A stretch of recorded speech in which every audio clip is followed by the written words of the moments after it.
Spécial décryptage de la présidentielle après la proclamation des résultats définitifs de la Cour constitutionnelle. C'est à partir de 21h30 avec notre consultant politique Agapit Napoléon Mafoikan. N'oubliez pas ce rendez-vous.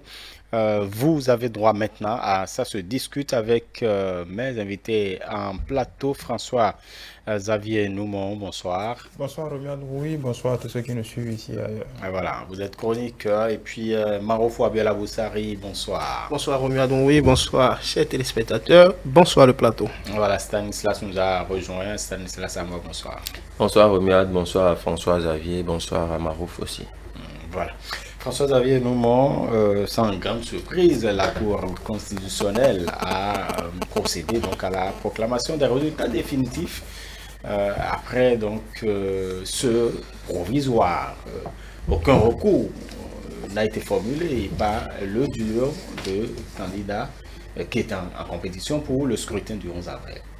Bon, ce qu'on peut dire par rapport à cette question, c'est que la Cour constitutionnelle vient de fermer ce chapitre de la présidentielle. Il n'y a pas eu de recours, donc les duos n'ont pas jugé bon, n'ont pas eu d'éléments pertinents à soumettre à la Cour. On aurait pensé que, au vu des allégations ou des reportings ici et là de fraude dans certaines parties du pays, avérées ou non, que les duos ou des citoyens auraient tenté un recours par rapport à ces questions-là auprès de la Cour constitutionnelle, mais apparemment il n'en est rien. Donc on peut considérer que la messe est dite, c'est que maintenant on doit se projeter véritablement dans l'après. L'autre étape importante sera la prestation de serment. Il faudra encore attendre pratiquement un mois. Là aujourd'hui on est le 21, donc dans un mois pratiquement, jour pour jour, on aura la prestation de serment, mais d'ores et déjà on peut dire que cette séquence de la présidentielle de 2021, du 11 avril 2021, est définitivement évacuée. Stanislas Samoa, aucun recours, est-ce qu'on pourrait dire que cela fait partie quand même des spécificités de cette présidentielle? C'est possible, hein? C'est possible de parler peut-être en termes de spécificité, mais il faut reconnaître quand même que ce scrutin en lui-même est spécifique à plusieurs égards. Déjà que les deux autres duos, au lendemain de la proclamation, déjà des grandes tendances aux résultats provisoires, hein, si vous voulez, par la Sénat, par la Cour constitutionnelle aussi. Oui, déjà par la Sénat, il y a eu quand même que les deux autres duos, manifestement, n'ont pas daigné se mécontenter, et donc on pourrait quand même lier que oui, l'absence de recours, pour moi, ce n'est pas une grande surprise, l'absence de recours en attendant la proclamation des résultats définitifs par la Cour constitutionnelle. Il y a que quand on prend le duo Kokoye Agossa par exemple, Irénée Agossa, qui disait que leur faille venait quand même de l'opposition elle-même, qui n'était pas unie au départ, et donc lui, il va travailler désormais à renforcer quand même, à rassembler toute l'opposition autour d'un idéal pour revenir en force, il l'a dit. Je crois il y a le duo Soumanou et puis Paul Rompet, qui, me semble-t-il, au téléphone a félicité le duo gagnant. Donc je pense que ces actions sont de nature à ne pas présager d'un éventuel recours devant la haute juridiction. Et donc, si recours il y avait, on pourrait quand même mettre en doute quelque peu leur réaction précédente, parce que quand vous appelez quand suite à un verdict d'une institution compétente, vous appelez celui qui a gagné, celui qui est élu, vous le félicitez, qu'après vous déposez un recours, on peut se poser la question de savoir ce qui se passe. Et donc, est-ce que ce n'est pas bien possible quand on sait que justement vous faites le recours, ce n'est pas pour remettre en cause justement l'élection du duo Talon-Talata, mais c'est pour redresser ou pour bien aménager justement votre score à vous, parce que... Permettez que je puisque j'étais dans un élan de développement, permettez que je, s'il vous plaît... Le développement, ça y est. Oui, pour emprunter l'expression d'un candidat, je pense que le recours auquel moi je m'attendais, c'était... Plus un candidat. Il n'est plus un candidat, il est élu, voilà, il va prêter serment bientôt. Donc je pense que le recours auquel je m'attendais fondamentalement, c'était par rapport au taux de participation qui, qu'on le veuille ou pas, a fait couler beaucoup d'encre et de salive. On était un peu à couteau tiré entre les institutions en charge de donner le taux de façon officielle et les organisations de la société civile qui ont fait leur observation sur le terrain. Et donc, pour moi, si les duos de candidats devaient déposer des recours devant la haute juridiction, ils pouvaient quand même saisir cette juridiction-là pour voir si les chiffres avancés par les OSC et ceux donnés par la Sénat étaient quand même conformes. Donc, s'il n'y a pas de recours en cette matière-là, et donc ça peut passer. Est-ce que ça devrait se faire quand on sait que la Cour elle-même, d'ailleurs après redressement, a dit tout simplement que le taux de participation de 50,63, la Cour ne reviendrait pas derrière en disant que voilà, nous sommes en réalité, même si vous formulez un recours dans ce sens. Oui, mais le recours aurait pu être déposé, quitte à la Cour de dire c'est pas recevable ou c'est recevable. Maintenant, nous sommes là, je pense que c'est une phase importante qui vient d'être bouclée également. Donc, la Cour a donné son verdict et puis bon, voilà, ça passe. On attend la prestation de serment qui sera pour moi le couronnement de tout un processus. On y revient. Voilà. Marouf Abela, vous savez sur la question. Oui, je pense que c'est la fin d'un processus, un long processus. Et je pense qu'un processus exaltant et véritablement jonché de tout ce qu'on pourrait qualifier de bon et de mauvais. En tout cas, c'est la fin d'un processus. Et je pense qu'il faudrait faire une nuance, et, sauf erreur de ma part, ce sont les candidats qui déposent des recours. Tout à fait. Donc, il n'appartient pas à un citoyen de déposer un recours en ce qui concerne les élections présidentielles. Mieux encore, il y a des institutions pour compter les voix. C'est la Sénat, c'est la Cour constitutionnelle. Donc, quand ces institutions-là ont déjà validé, on déjà dit c'est ce taux, je ne pense pas qu'il y ait encore autre institution, en tout cas pour dire, pour ce que je sais, pour ce qui est conforme à nos tests, à la loi fondamentale révisée en 2019, je pense qu'il n'y a plus autre structure pour dire que voici le taux de participation. La Cour a tranché et c'est fini, la Cour a tranché. Il n'y a pas de recours. Moi, ça ne m'étonne pas. Déjà, les duos de candidats ont félicité le duo gagnant, le duo Talon-Talata, pour sa victoire. Et le président Patrice Talon pour sa réélection.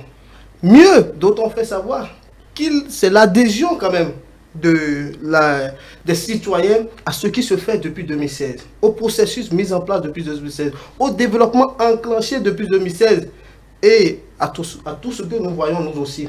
Donc, si ces duo candidats, le duo Korya-Gossa, duo Djemba Ronkpe, venaient à déposer des recours, ce serait peut-être pour réaménager leur taux. Encore que là, réaménager son taux sans pouvoir gagner, ce serait peut-être inutile. Même... Ce ne sera pas inutile. Bon, vous pouvez quitter 2,35% oui. pour 3%. Ce n'est pas anodin. Oui, vous gardez votre position. Oui, mais on parlerait de 3% quand même. On parlerait plus de 2,35%. Oui, mais quel est l'objectif final? L'objectif final, c'est de prendre la clé de la marina, être élu président de la République. Mais si ça ne va pas concourir à l'objectif final, à ce que vous avez dit au peuple pendant la campagne électorale, à pouvoir mettre en exécution votre projet de société, je ne pense pas qu'il y ait encore que vous devez encore aller poser recours. Non. Donc je pense quand même que c'est la fin d'un processus qui a été bien organisé, surtout par les institutions en charge du processus électoral. Le gouvernement, qui a organisé les élections, qui a suivi, qui a été strict, rigoureux dans le suivi.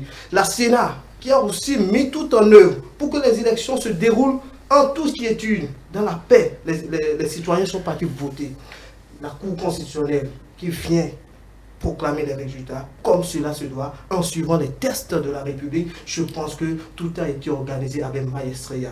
Et encore, on ne peut pas dire tout ça sans parler des forces de défense et de sécurité qui ont agi de façon républicaine pour permettre aux populations d'être en toute sécurité partout où nous allons. Parce que lorsqu'il n'y a pas la sécurité, je ne pense pas que nous pouvons nous déplacer. Même si nous avons envie de nous déplacer et aller voter ce jour-là, s'il n'y avait pas la sécurité, je ne pense pas que nous allons sortir de nos champs. Mais avec tout ce qui a été fait, avec l'arsenal mis en place pour restaurer, rétablir le calme dans le pays, tout le monde est parti et tout le monde a voté. Et aujourd'hui, on se trouve au-delà de 50%. Il y a aussi une évolution, les réformes.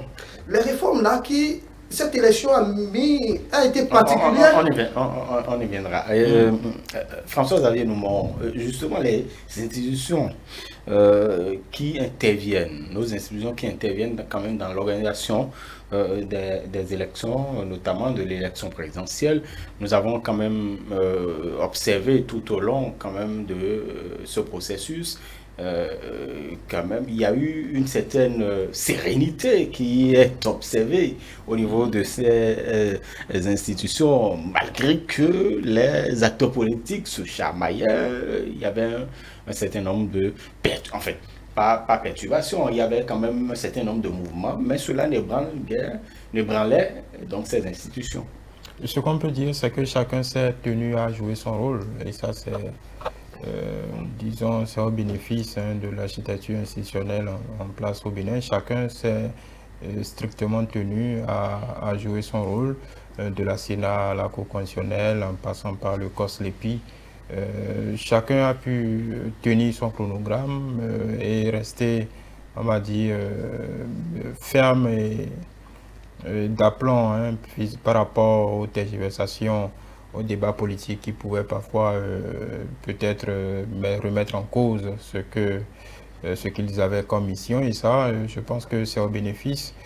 On doit tous se féliciter de la manière dont le processus a été tenu et de la collaboration de ces diverses institutions où chacun est resté dans son couloir et a pu agir de façon sereine. Et c'est aussi simplement parce que le gouvernement aussi a joué son rôle en grande partie parce que sans financement, la Sénat ne travaille pas.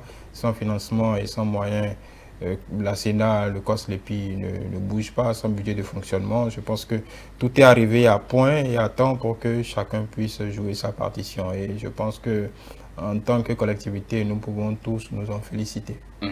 Les institutions, Stanislas. Par rapport aux institutions, moi j'ai deux mots qui me viennent à l'esprit. Il y a sérénité et célérité. Voilà, quand on parle de sérénité, je pense beaucoup plus à la Sénat qui était quasi imperturbable dans le déroulement de son calendrier. Ça aussi c'est à mettre à l'actif.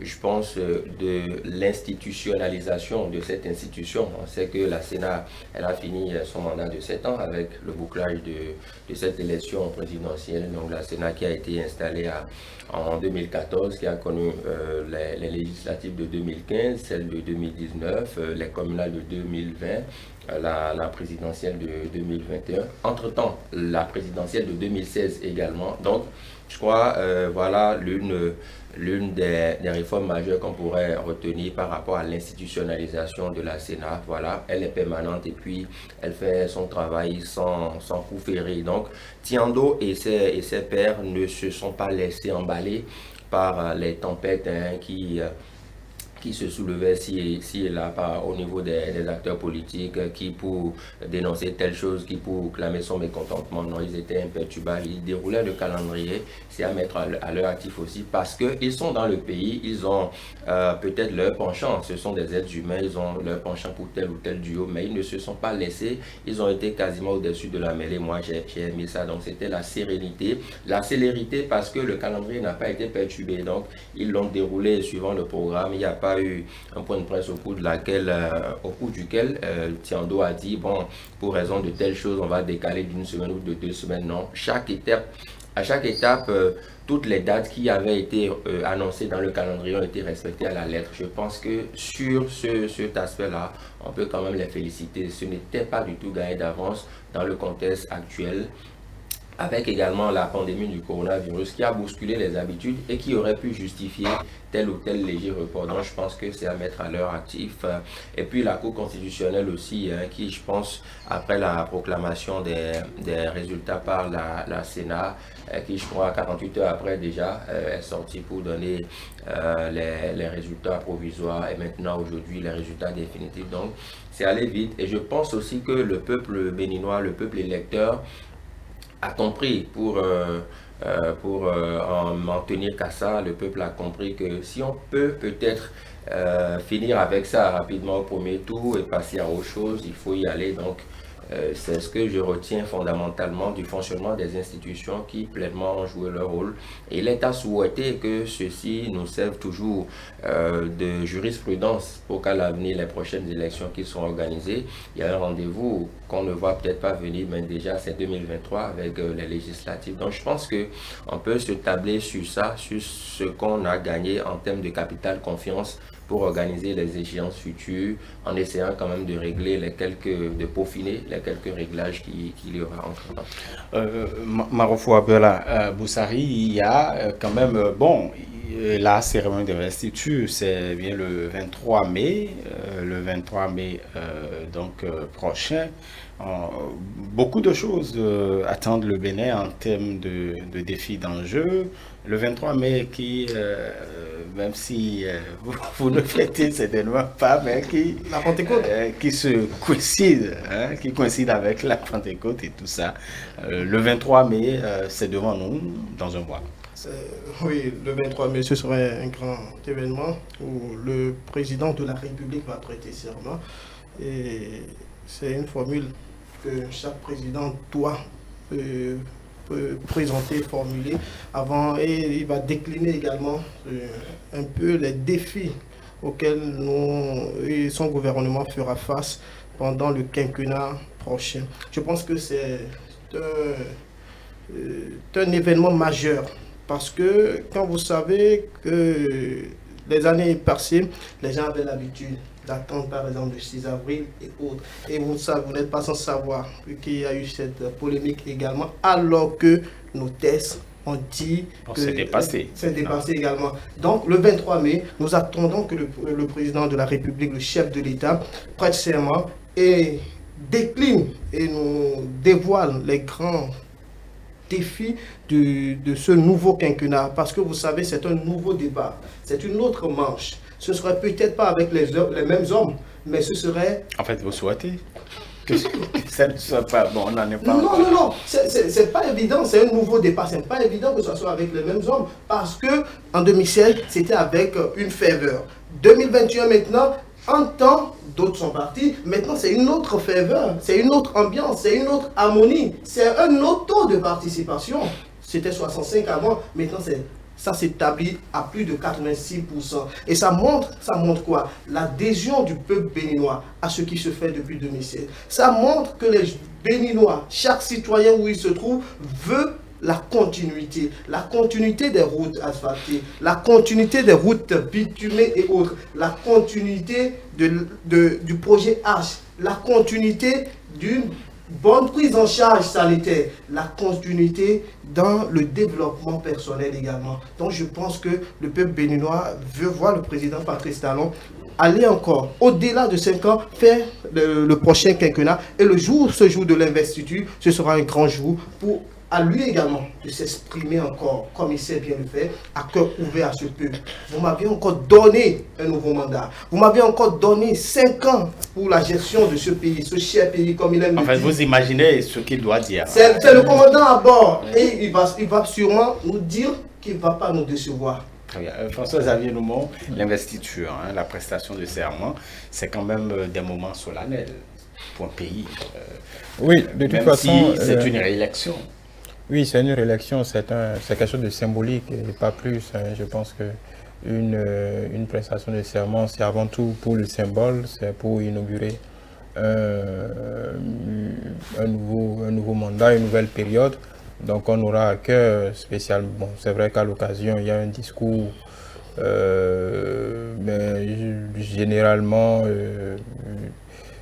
la plupart de ceux qui viennent assister à ce genre de cérémonie ont tout fait d'oublier ce qui se dit, simplement parce que c'est une occasion solennelle, on est beaucoup plus attiré par les attraits du pouvoir, ainsi de suite. Mais de toute façon, le président de la République a déjà eu l'occasion de dire ce que sera le second mandat. On l'a vu se prononcer à son domicile, il a déjà donné les grandes lignes. On sent en pressant un virage social des 5 prochaines années, comme il a déjà martelé. Maintenant, on va voir comment cela va se décliner très concrètement, quels seront les programmes qui seront mis en avant. On sait que il y a déjà un socle sur lequel le gouvernement peut bâtir. Donc on peut supposer que les grands projets vont se poursuivre simplement et que voilà, peut-être que de nouveaux mécanismes de redistribution de la valeur ajoutée, de la richesse que nous avons produite ces dernières années pourront être, disons, pas distribués, mais seront peut-être profitables à tout un chacun de nous. Comme le président l'a dit à son domicile, c'est-à-dire une passer du bien-être collectif au bien-être individuel. Mais la particularité, hein, cette fois-ci, Patrice Talon ne sera pas le seul à prêter serment. Ça, c'est quelque chose que nous n'avons jamais vécu au Bénin. Oui, mais ce sera simplement c'est le symbole. Tout ce sera ça de nouveau, mais ça ne changera pas vraiment la teneur du mandat à venir. Donc, oui, c'est vrai, on aura pour cette fois 2 personnes qui vont prêter serment. Ce sera une première, je pense, avec beaucoup d'émotion. Mais au final, ce ne sera qu'une prestation de serment comme on en voit tous les 5 ans. Mais ce sera événement, c'est attendu, puisque ce sera la première fois dans notre histoire que ça va arriver. Et ça ouvre inéluctablement une nouvelle ère politique pour notre pays. Voilà, Stanislas, à moi. Je sais que la vice-présidence, ça vous intéresse, en fait, pas pour l'occuper, puisqu'il y a déjà justement une dame, ou du moins celle-là qui représente les moitiés du Bénin, pour occuper ce poste. Oui, tout à fait. Merci de l'avoir rectifié. Ça m'intéresse par analyse, bien évidemment. Non, je pense que le 23 mai, c'est une date symbolique. Et qu'on le veuille ou pas, les coïncidences ne sont... Moi, je pense personnellement qu'il n'y a pas de coïncidence hasardeuse. Et donc, si cela coïncide avec la Pentecôte, ça veut dire ce que ça veut dire. Je pense que le jour de l'élection, il y a eu de fines pluies par endroit. On l'avait dit. Donc, ça a toujours sa connotation. Bon, ça coïncide également avec la naissance de quelqu'un aussi. Oui, c'est ce que je dis. Et donc, il y a toujours ça, si on peut en faire la lecture. Mais au-delà, oui, c'est un événement que 2 personnes se présentent pour prêter serment. On ne l'a jamais vu au Bénin dans l'histoire politique. En tout cas, depuis 90, on ne l'a jamais vu. On le verra pour la première fois le 23 mai. C'est aussi vrai que, qu'on le veuille ou pas, et vous l'aurez constaté dans les différentes analyses, dans les différents discours, depuis la réélection, on ne parle que du président Patrice Talon. C'est à croire qu'il n'est... c'est vrai, il est réélu, mais c'est à croire que les Béninois l'ont élu tout seul, mais il est en duo. Bon, ça montre à quel point le Béninois lambda ne s'est pas encore accoutumé au poste de vice-président, ce qui est normal. On va s'y habituer les 5 prochaines années. Et il a dit à son domicile, le chef de l'État nouvellement réélu, il a dit que la dame Mariam Talata, vice-présidente élue bien évidemment, qu'elle s'est révélée et que les prochaines années, qu'il espère que les 5 prochaines années vont lui permettre de se révéler davantage. Et donc, c'est à cela qu'on s'attend, puisque le poste de vice-président, oui, elle est élue, mais on attend de voir ce qui en sera de façon concrète sur le terrain. Et au-delà, j'ose espérer que la situation liée au coronavirus nous donnera quand même quelques éclaircies au niveau du lieu d'investiture.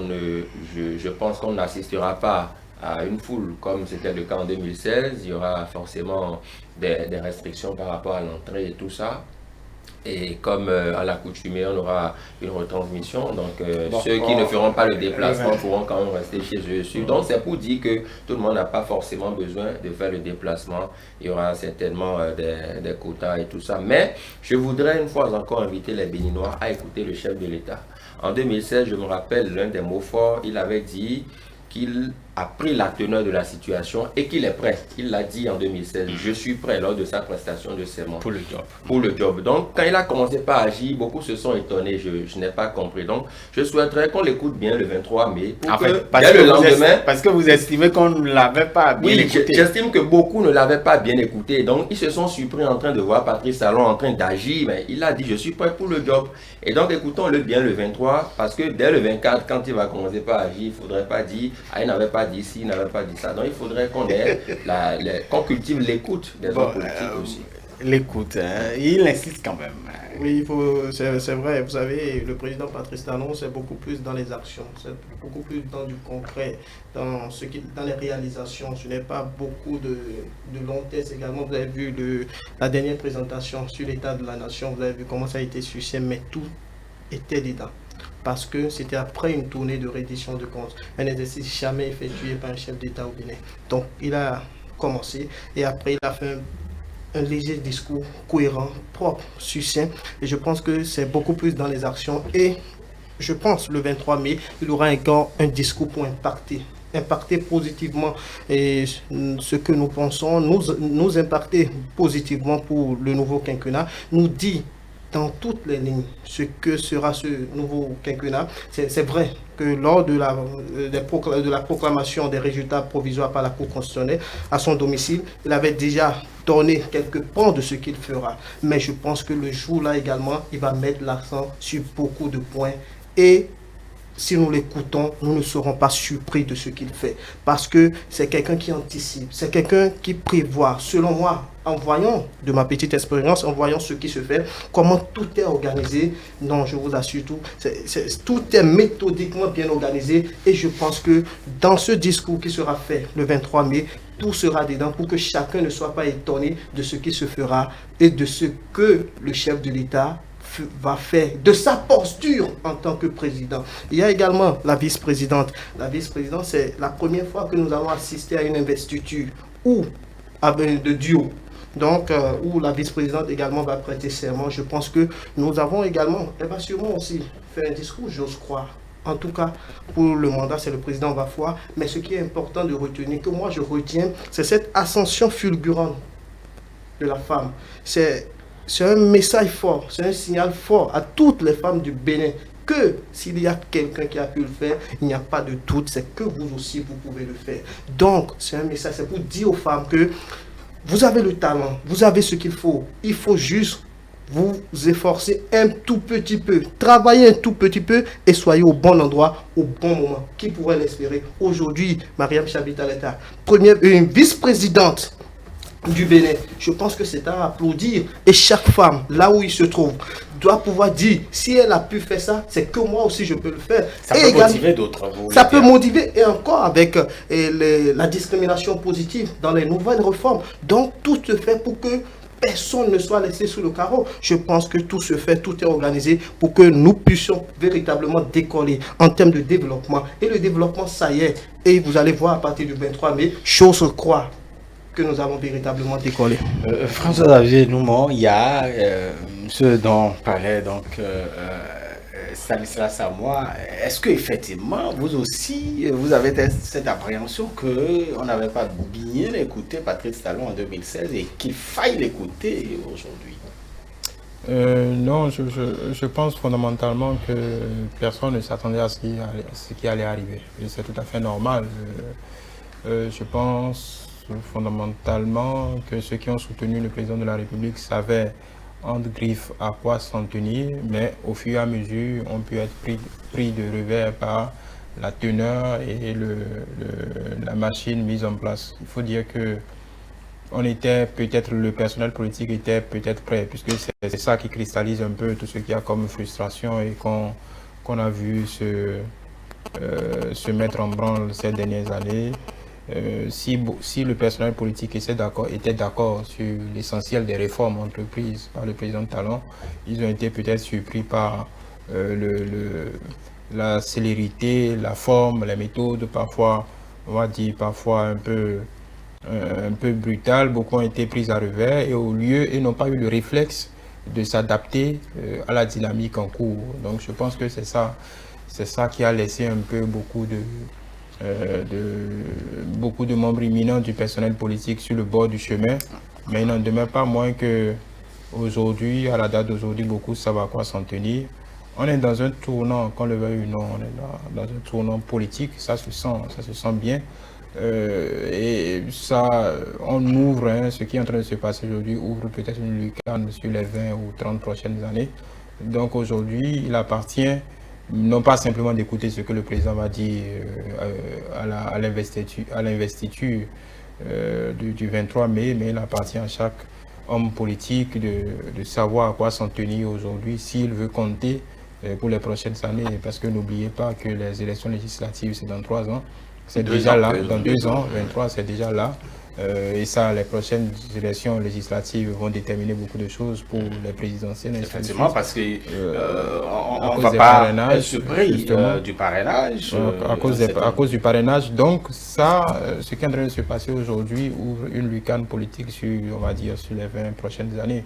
Donc, si quelqu'un s'évertue à louper le train en marche de ces prochains mois, donc il peut considérer qu'il sera à la touche pour peut-être les 15 ou les 10 prochaines années au minimum. Très bien. Merci à vous, François-Xavier Nomor, Stanislas Amoa, Marofo Abiola Boussari. Pour ça se discute. Après, nous vous suivrez votre feuilleton à partir de 21h, le chemin de l'innocence. Vous n'oubliez pas notre rendez-vous avec notre consultant politique Agapit Napoléon Africain à partir de 21h30. Donc spécial décryptage suite aux résultats définitifs proclamés donc par la Cour constitutionnelle en ce qui concerne la présidentielle du 11 avril 2021.